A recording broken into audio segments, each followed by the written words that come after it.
Palavra da Verdade, com Hernandes Dias Lopes. Irmãos amados, nós vamos ler a palavra de Deus no texto de 2 Coríntios, capítulo 8. 2 Coríntios, capítulo 8. Está escrito: também, irmãos, vos fazemos conhecer a graça de Deus, concedida às igrejas da Macedônia, porque no meio de muita prova, de tribulação, manifestaram abundância de alegria, e a profunda pobreza deles superabundou em grande riqueza da sua generosidade. Porque eles, testemunho eu, na medida de suas posses, e mesmo acima delas, se mostraram voluntários, pedindo-nos com muitos rogos a graça de participarem da assistência aos santos. E não somente fizeram como nós esperávamos, mas também deram-se a si mesmos, primeiro ao Senhor, depois a nós, pela vontade de Deus. O que nos levou a recomendar a Tito, que começou, assim também complete esta graça entre vós. Como, porém, em tudo manifestais superabundância, tanto na fé e na palavra, como no saber, e em todo cuidado, em nosso amor para convosco, assim também abundeis nesta graça. Não vos falo na forma de mandamento, mas para provar, pela diligência de outros, a sinceridade do vosso amor. Pois conheceis a graça de nosso Senhor Jesus Cristo, que sendo rico se fez pobre por amor de vós, para que, pela sua pobreza, vos tornasseis ricos. E nisto dou minha opinião.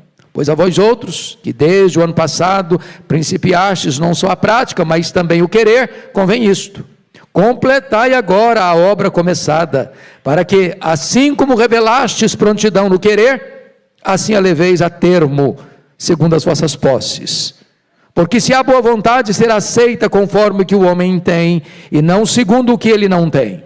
Porque não é para que os outros tenham alívio e vós sobrecarga, mas para que haja igualdade, suprindo a vossa abundância no presente a falta daqueles, de modo que a abundância daqueles venha suprir a vossa falta, e assim haja igualdade, como está escrito: o que muito colheu, não teve demais, e o que pouco, não teve falta. E o texto prossegue: mas graças a Deus que pôs no coração de Tito a mesma solicitude de amor para vós, porque atendeu ao nosso apelo e, mostrando-se mais cuidadoso, partiu voluntariamente para vós outros. E como ele, enviamos o irmão cujo louvor no evangelho está espalhado por todas as igrejas. E não só isto, mas foi também eleito pelas igrejas para ser o nosso companheiro no desempenho desta graça ministrada por nós, para a glória do próprio Senhor e para mostrar a vossa boa vontade, evitando assim que alguém nos acuse em face desta generosa dádiva administrada por nós. Pois o que nos preocupa é procedermos honestamente, não só perante o Senhor, como também diante dos homens.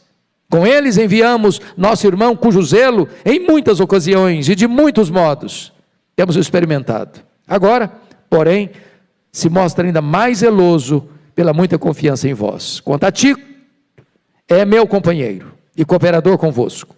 Quanto a nossos irmãos, são mensageiros das igrejas e glória de Cristo. Manifestai, pois, perante as igrejas a prova do vosso amor e da vossa exultação, e da nossa exultação a vosso respeito na presença destes homens. Me permita ainda a leitura do capítulo 9, versos 6 a 15. E isto afirmo: aquele que semeia pouco, pouco também ceifará. E o que semeia com fartura, com abundância também ceifará. Cada um contribua segundo tiver proposto no coração, não com tristeza ou por necessidade, porque Deus ama quem dá com alegria. Deus pode fazer-vos abundar em toda a graça, a fim de que, tendo sempre, em tudo, ampla suficiência, superabundeis em toda boa obra. Como está escrito: distribuiu, deu aos pobres, a sua justiça permanece para sempre. Ora, aquele que dá semente ao que semeia e pão para alimento também suprirá e aumentará a vossa sementeira e multiplicará os frutos da vossa justiça, enriquecendo-vos em tudo, para toda generosidade, a qual faz que, por nosso intermédio, sejam tributadas graças a Deus. Porque o serviço dessa assistência não só supre a necessidade dos santos, mas também redunda em muitas graças a Deus. Visto como, na prova desta ministração, glorificam a Deus pela obediência da vossa confissão quanto ao Evangelho de Cristo e pela liberalidade com que contribuís para eles e para todos, enquanto oram eles a vosso favor com grande afeto, em virtude da superabundante graça de Deus que é em vós. Graças a Deus pelo seu dom inefável. Aleluia. Amém. Eu quero tratar com vocês nesta noite sobre o tema a generosidade, uma expressão da graça de Deus. Vamos entender o contexto desse texto. Está lá em Atos dos Apóstolos, capítulo 11, versos 27 e 28, que desceram alguns profetas de Jerusalém para Antioquia, na Síria, onde o evangelho estava se expandindo de uma maneira colossal. E dentre esses profetas, um profeta chamado Ágabo, deu a entender pelo Espírito Santo, que viria uma grande fome no mundo.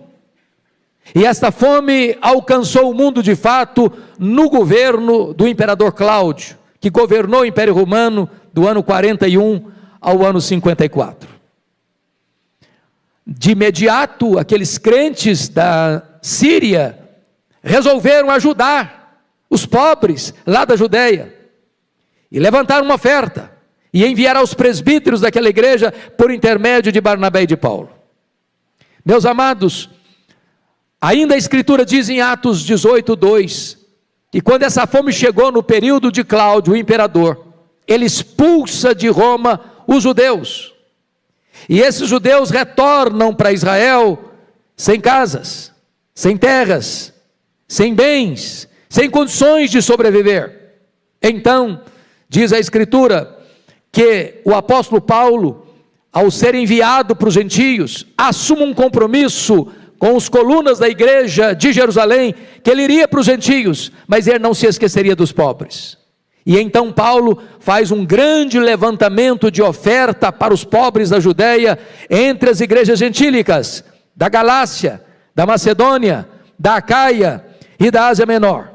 E aqui nesse texto, o apóstolo Paulo vai tratar desta matéria, da generosidade cristã, como uma expressão da graça de Deus. Então, chama atenção para algumas lições do texto, que passo a discorrer. Primeiro, a contribuição ou a generosidade, meus irmãos, não é um favor que nós fazemos para alguém. A generosidade é vista à luz da Bíblia como a graça de Deus concedida a nós. Isso é chocante, isso é revolucionário, isso muda por completo o conceito do que é generosidade. Porque o que é graça? Qual o conceito que nós temos de graça? Graça é um favor que Deus nos concede e nós não merecemos. Então, em vez de a generosidade ser algo que eu faço para alguém, a generosidade é vista na Bíblia como um favor que Deus me dá sem eu merecer. É você ter a oportunidade, com os recursos que o próprio Deus coloca na sua mão, você ser cooperador com Ele, para assistir aquelas pessoas que Deus quer assistir. Porque hoje o braço de Deus é a igreja, hoje os pés de Deus é a igreja, hoje a caixa aberta da misericórdia de Deus é a igreja. Quando Deus quer assistir um necessitado, quando Deus quer furar um poço no sertão, quando Deus quer dar uma cesta básica para uma família carente, Deus usa a igreja, e isto é graça de Deus a nós.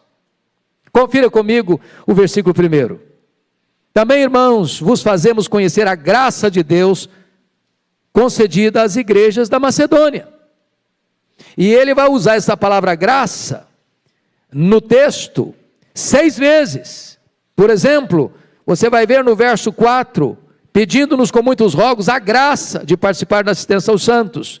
Versículo 6, o que nos levou a recomendar a Tito, que como começou, assim também complete esta graça entre vós. Versículo 9, pois conheceis a graça de nosso Senhor Jesus Cristo. Versículo 19, e não só isto, mas foi também eleito pelas igrejas para ser nosso companheiro no desempenho desta graça. Olha o capítulo 9, verso 14, enquanto oram eles a vosso favor com grande afeto, em virtude da superabundante graça de Deus que há em vós. Então, quando você escuta um apelo, um pedido, um desafio, para que você seja generoso, não pense você que você está sendo suprassumo, alguém que merece aplausos, alguém que tem que ser condecorado, alguém que tem que ter seu nome numa lista de generosidade, para que você se envaideça com aquilo que você está fazendo. Olhe pelo outro lado, é Deus quem está concedendo a você uma coisa tão maravilhosa, que você nem merece, é você poder estender a mão e socorrer uma pessoa necessitada, porque mais feliz é aquele que dá, do que aquele que recebe. É graça de Deus. Mas amados, a generosidade não é só a expressão da graça. A generosidade é uma expressão da verdadeira conversão. Preste bem atenção nisso. Quando João Batista pregava no deserto da Judéia, batismo de arrependimento para perdão de pecados, a evidência de que alguém de fato tinha se arrependido e crido no Senhor, e sido salvo, e sido perdoado, foi levantada na pergunta da multidão para ele: o que nós vamos fazer diante dessa mensagem de arrependimento, de conversão, de perdão, de redenção? E João Batista disse assim: quem tiver 2 túnicas, dê uma para quem não tem. Não é que você ser generoso leva você para o céu. Quem leva você para o céu é Jesus, só Jesus. Mas se você teve um encontro com Jesus, a verdadeira evidência de que você é convertido é que você não tem mais apego às coisas materiais.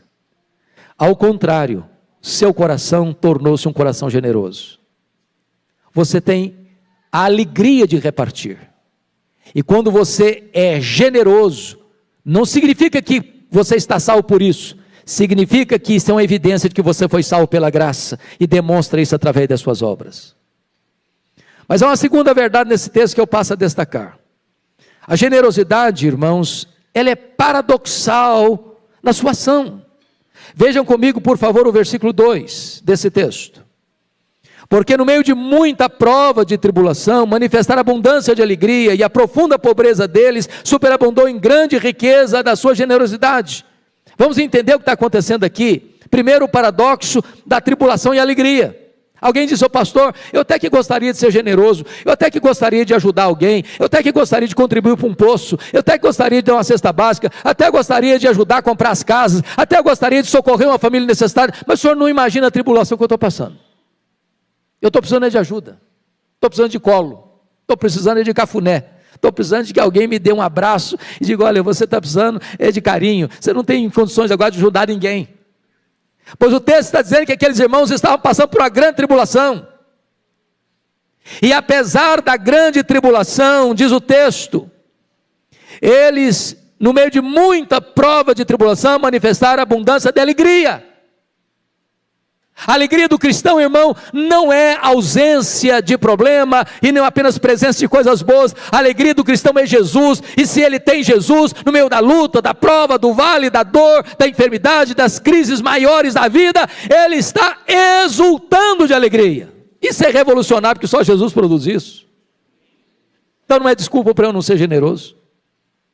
Segunda coisa que é paradoxal, vejam comigo no verso 2, a profunda pobreza deles reverte em grande riqueza da sua generosidade. Ah, pastor, eu ganho pouco, meu salário é pouco, minhas economias são parcas, então eu estou dispensado da generosidade. Pois não, a Bíblia diz que aquelas pessoas não deram do que lhes sobejaram, mas deram do que até mesmo eles precisavam. Aliás, uma lição na Escritura. Parece que as pessoas mais pobres são as mais generosas. Quem sempre passou aperto, ela compreende a dor do outro. E se ela tem uma túnica, ela dá uma para quem não tem. Se ela tem 1 quilo de feijão na despensa, ela é capaz de repartir 1 quilo de feijão para quem não tem nada. Então o que Paulo está dizendo é que nenhum de nós, pela sua condição financeira mais precária, está dispensado do privilégio, da graça de ser uma pessoa generosa. Generosa. Mas notem comigo mais. Essa expressão generosidade, eu li um livro recentemente que me marcou muito. Eu já disse isso aqui num culto Conexão com Deus. E essa ilustração do autor me ajudou a entender graficamente o que é ser generoso. E ele diz assim: você quer aprender a generosidade? Faça o seguinte: passe numa loja, compre um vaso de vidro transparente e bote esse vaso na sua sala, para todo dia você passar por lá e olhar para ele. Agora você não vai botar flor nesse vaso, você vai botar terra, apenas terra. E você vai passar por lá e olhar esse vaso cheio de terra, para lembrar a você duas coisas. Primeiro, de onde você veio? Você veio do pó. Para onde você vai? Você vai voltar para o pó. Do pó que você veio, o quanto você trouxe? Você não trouxe nada. Para o pó que você vai, quanto você vai levar? Você não vai levar nada. Então, me permita dizer, você não é dono de nada. Você é apenas mordomo do dono. O dono é generoso.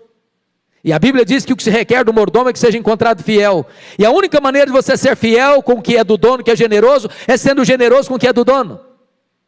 O grande problema que nós temos para sermos generosos é que nós temos a síndrome de dono. Se é meu, é para mim, é para o meu deleite, conforme Salomão diz lá em Eclesiastes 2. Tudo que ele faz, casas, açudes, jardins, pomares, árvores frutíferas, reses e tudo é para ele, é para ele, é para ele. Não, essa não é a perspectiva do cristão. O cristão entende que tudo é de Deus e você está tomando conta do que é de Deus. E se você não tem essa síndrome de dono, então você não tem problema de ser generoso com o que é do dono.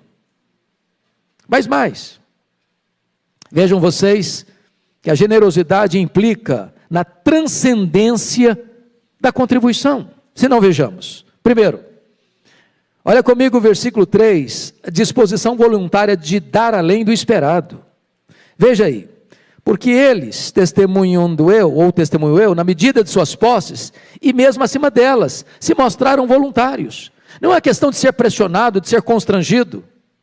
É uma questão de me colocar à disposição. Eu quero, eu preciso. Não me deixe de fora dessa. Eu quero participar. Eu preciso participar. E muito mais do que esperado deles, diz o texto aí.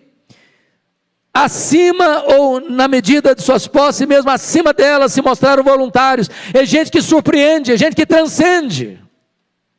Mas ainda, na disposição de dar, mesmo quando não é solicitado, versículo 4, pedindo-nos com muitos rogos a graça de participar na assistência aos santos. Eu fico imaginando que Paulo devia pensar assim: esse povo está tão sofrido, esse povo está tão carente, porque as minas de ouro e de prata que tinham naquela região da Macedônia, Roma estava tomando conta de tudo, e mesmo vivendo numa região rica, o povo era pobre.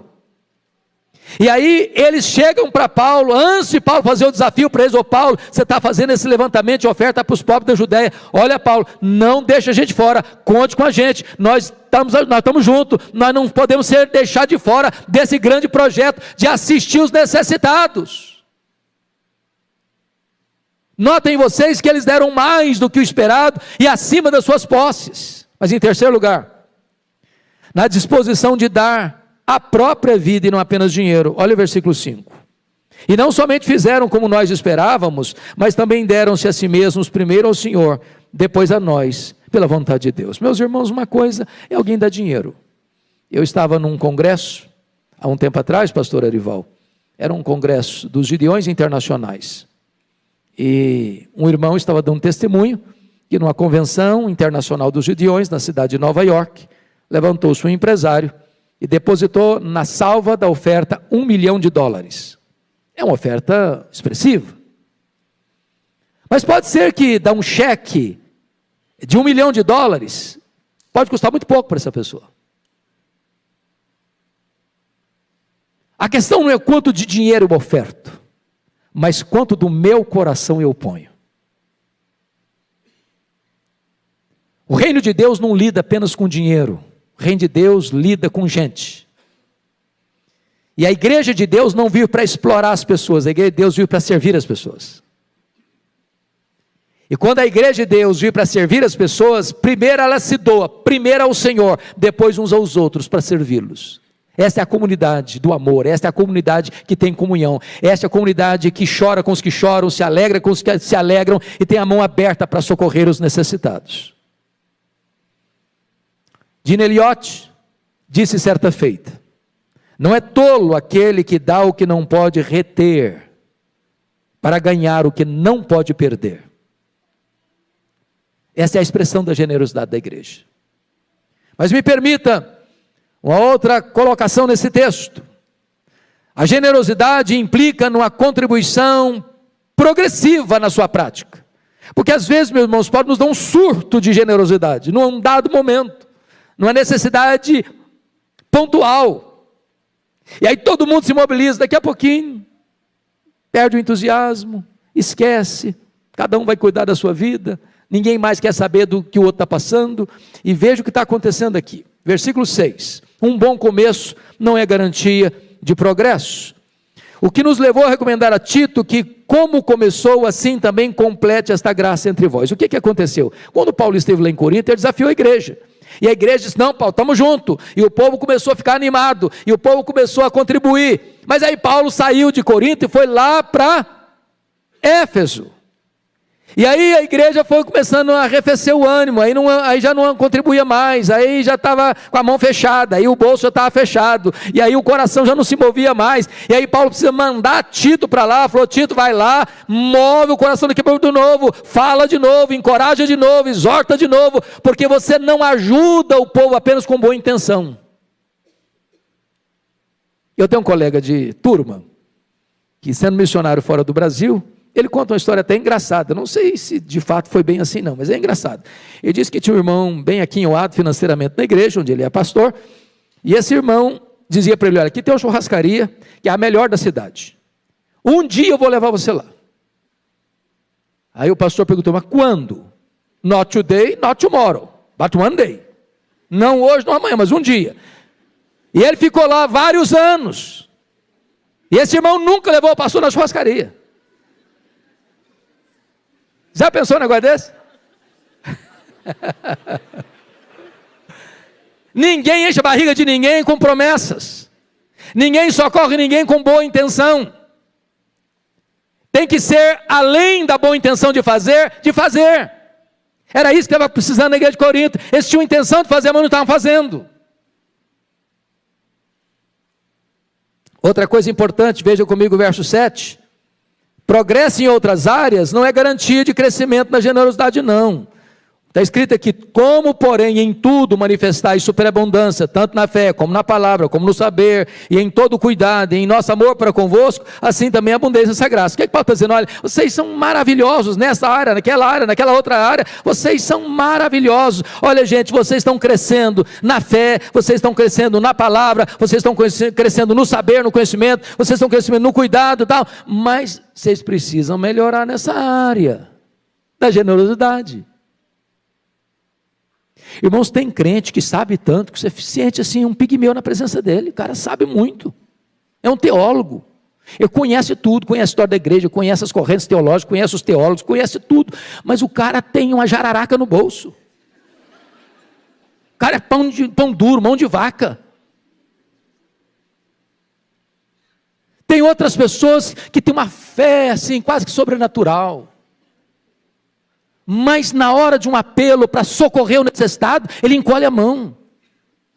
Então o fato de você desenvolver em algumas áreas da sua vida espiritual, não significa que você não precise de crescer nesta área da generosidade. Olha comigo os versos 10 e 11. Confira aí.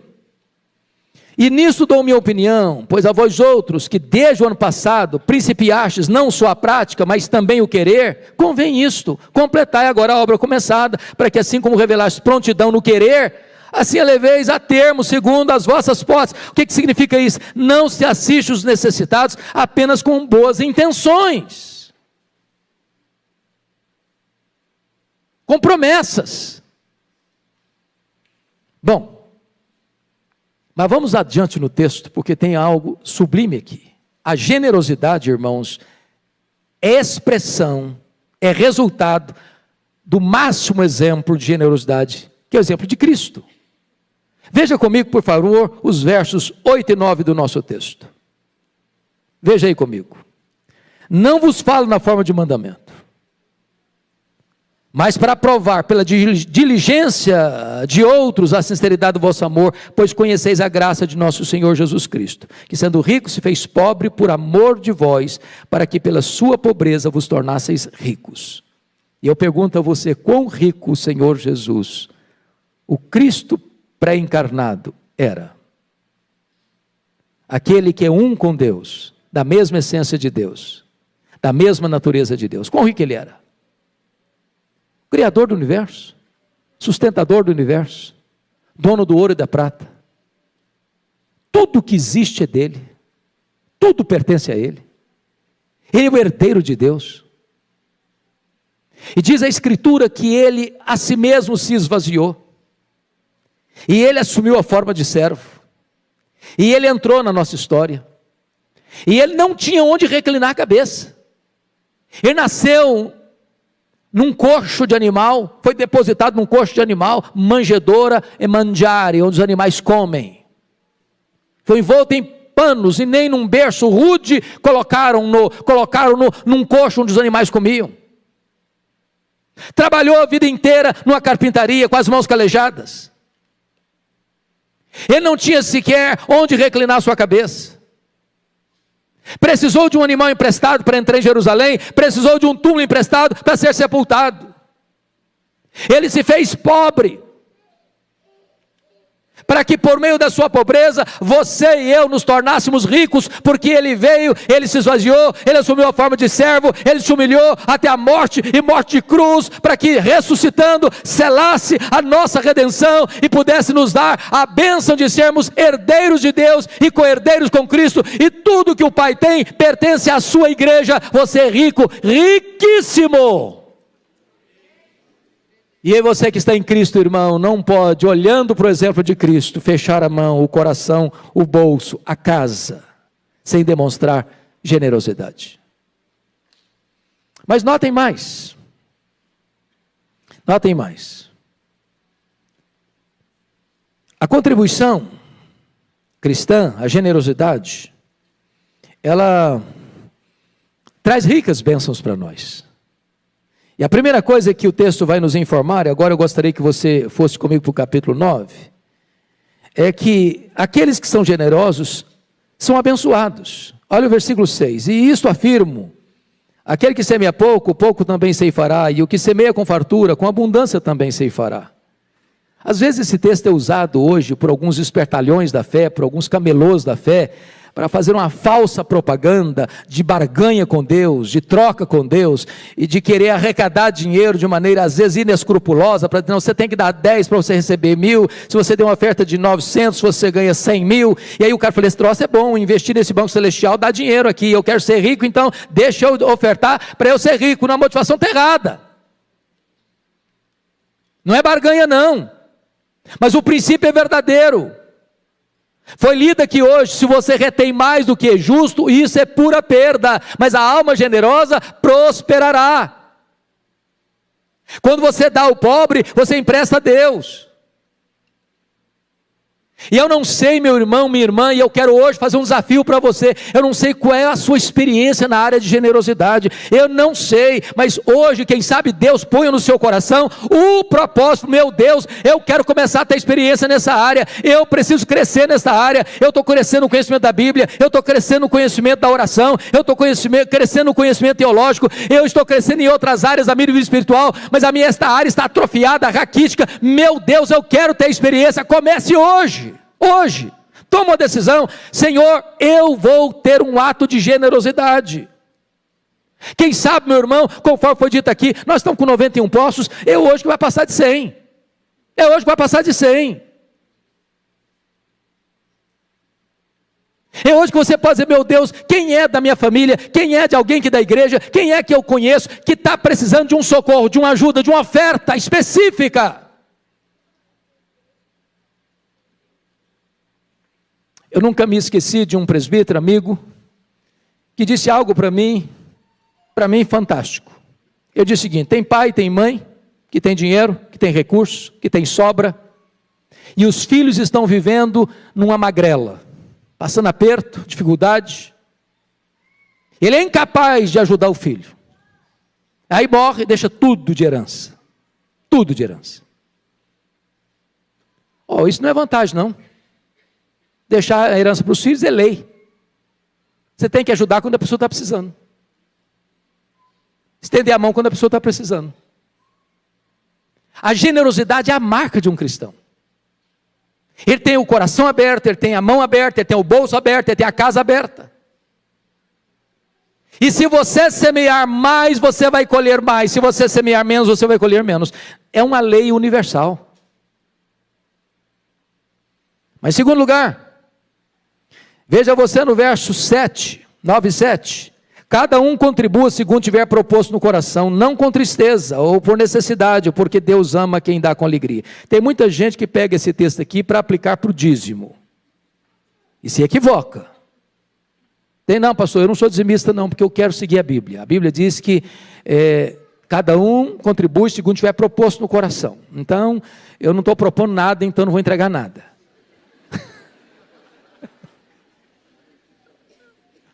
Ou diz assim: pastor, eu não sou dizimista não, mas eu vou propor no meu coração dar 2% do que eu ganho.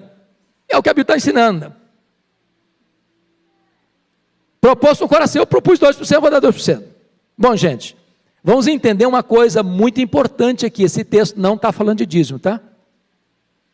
Esse texto tem um contexto específico de uma oferta, de uma coleta que está sendo levantada entre as igrejas gentílicas para uma situação pontual que está acontecendo com os pobres da Judéia que vieram de Roma expulsos, que não têm recursos para resolver uma questão. Então, oferta você dá segundo você propõe no coração, com alegria, porque Deus ama não o que é dado, Deus ama quem dá com alegria. Entenda isso. Deus não precisa de dinheiro. Deus é dono do ouro e da prata. Agora, note você que quando você dá com alegria, Deus ama você. Olha que coisa fenomenal, Deus ama quando você faz isso. Aliás, amados, quando nós trazemos a oferta ao Senhor, quando nós entregamos o dízimo, quando nós fazemos uma oferta, quando nós ajudamos a cavar um poço, quando nós ajudamos com a cesta básica, quando nós ajudamos a comprar uma casa para um missionário ou para a expansão da igreja, isso não é feito com peso, isso não é feito com tristeza, isso não é feito com lamento, isso é feito com alegria. Alegria, Deus ama quem dá com alegria. Mas em terceiro lugar, note comigo, versículo 8 e 9, diz algo fascinante aí. É Deus quem dá para nós distribuirmos. Veja você, por favor, versos 8 e 9, do capítulo 9.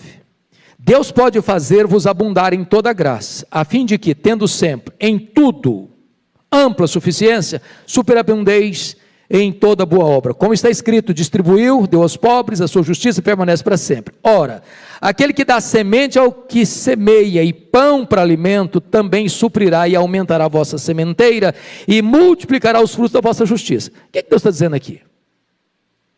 A quem Deus vai dar mais? Para quem retém ou para quem distribui? Ele é o dono de tudo, Ele é quem dá. A semente que multiplica não é a que você come, é a que você semeia. Quando Deus encontra um coração generoso, Deus multiplica a sementeira dessa pessoa, Deus a torna próspera, Deus abre caminhos. Ou vocês têm dúvidas de que é Deus quem conduz você financeiramente em triunfo? É Deus que abre portas para você, é Deus quem leva você a ter uma vida próspera. É Deus quem faz você ter o melhor negócio, é Deus que faz você fechar o melhor negócio, é Deus que faz a sua empresa prosperar, é Deus que faz o seu comércio prosperar, é Deus que faz o seu salário crescer, é Deus que leva você para frente na sua empresa, é Deus que põe a bênção dele sobre os seus negócios. Tudo é de Deus, tudo vem de Deus. E agora, quando Deus encontra um coração generoso, Ele multiplica a sua sementeira, Ele dá mais na sua mão para você ter mais condições de ajudar mais pessoas. É um princípio espiritual. Mas, amados, me permita ainda dizer que quando você socorre alguém, olha comigo, por favor, os versículos 12 e 13. Porque o serviço desta assistência não só supre a necessidade dos santos, mas também redunda em muitas graças a Deus, visto como, na prova desta ministração, glorificam a Deus pela obediência da vossa confissão quanto ao Evangelho de Cristo, pela liberalidade com que contribuís para eles e para todos. Então, notemos uma coisa aqui: quando você faz uma oferta de generosidade, isso produz dois resultados. Primeiro resultado, isso atende à necessidade do santo. O irmão já pensou o que é que uma família que acorda de manhã, pastor, sem ter arroz e feijão para botar na panela, e chega lá a cesta básica para ele? Você imaginou o que é um sertanejo que caminha 10 quilômetros para pegar um balde de água salobra, e agora fura um poço e jorra água boa, e ele pode beber água limpa e plantar uma horta e fazer uma lavoura? Então, quando você entrega a sua contribuição, as pessoas lá na ponta são abençoadas, são assistidas, são supridas. Mas isso tem um segundo resultado: Deus é glorificado, Deus é exaltado. Porque a pessoa que recebe a cesta básica, a pessoa que recebe o poço furado com água limpa, jorrando da terra, e diz: graças a Deus, a minha oração foi ouvida. Gente de Deus que nunca me viu, que nunca veio aqui, que talvez jamais virá aqui, está olhando para mim, está pensando em mim e está abençoando a minha vida. E eles glorificam a Deus, para que vejam as vossas boas obras e glorifiquem a vosso Pai que está nos céus. Mas ainda tem mais um benefício muito importante, e eu vou encerrar. Olha comigo o verso 14 do capítulo 9. Enquanto oram eles a vosso favor com grande afeto, em virtude da superabundante graça de Deus que há em vós. A pessoa recebe um benefício, e ao recebê-lo, se põe de joelhos e começa a interceder por você. Passa a ser seu intercessor.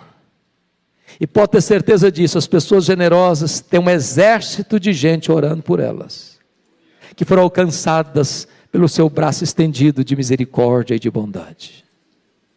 Deus vai levantar intercessores para se colocarem na brecha em seu favor.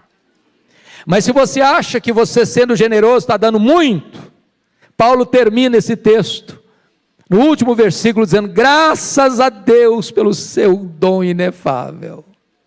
Tudo que nós dermos, irmãos, será muito pouco em relação daquilo que nós recebemos, porque Deus deu tudo, Deus deu a si mesmo, Deus deu seu Filho, e Ele não poupou seu próprio Filho, antes por todos nós o entregou. Por isso o maior doador é o próprio Deus. É o próprio Deus. E quando você olha para a suprema dádiva de Deus, não há como você fechar a sua mão, fechar o seu coração, fechar o seu bolso, fechar a sua casa para a generosidade. Concluo com 5 frases de aplicação. Primeira, quando você contribui, você estimula outras pessoas a contribuírem. O exemplo da Macedônia encorajou a igreja de Corinto. Segundo, quando você contribui, sua oferta abençoa a você mesmo. Isso é graça de Deus. É graça de Deus. Terceiro, quando você contribui, a sua oferta abençoa a outras pessoas. Talvez que você nunca viu. Aqueles crentes lá da Síria mandaram oferta para os pobres judeus, não foram lá. Esses crentes da Galácia, da Macedônia, da Acaia e da Ásia Menor, nunca foram a Jerusalém, mas enviaram oferta. Você vai ajudar a gente que você nunca viu. Quarto, quando você contribui, sua oferta glorifica a Deus. Quinto, quando você contribui, a sua oferta produz comunhão espiritual e levanta intercessores em seu favor. Que Deus nos ajude a sermos cada dia mais uma igreja generosa. Amém.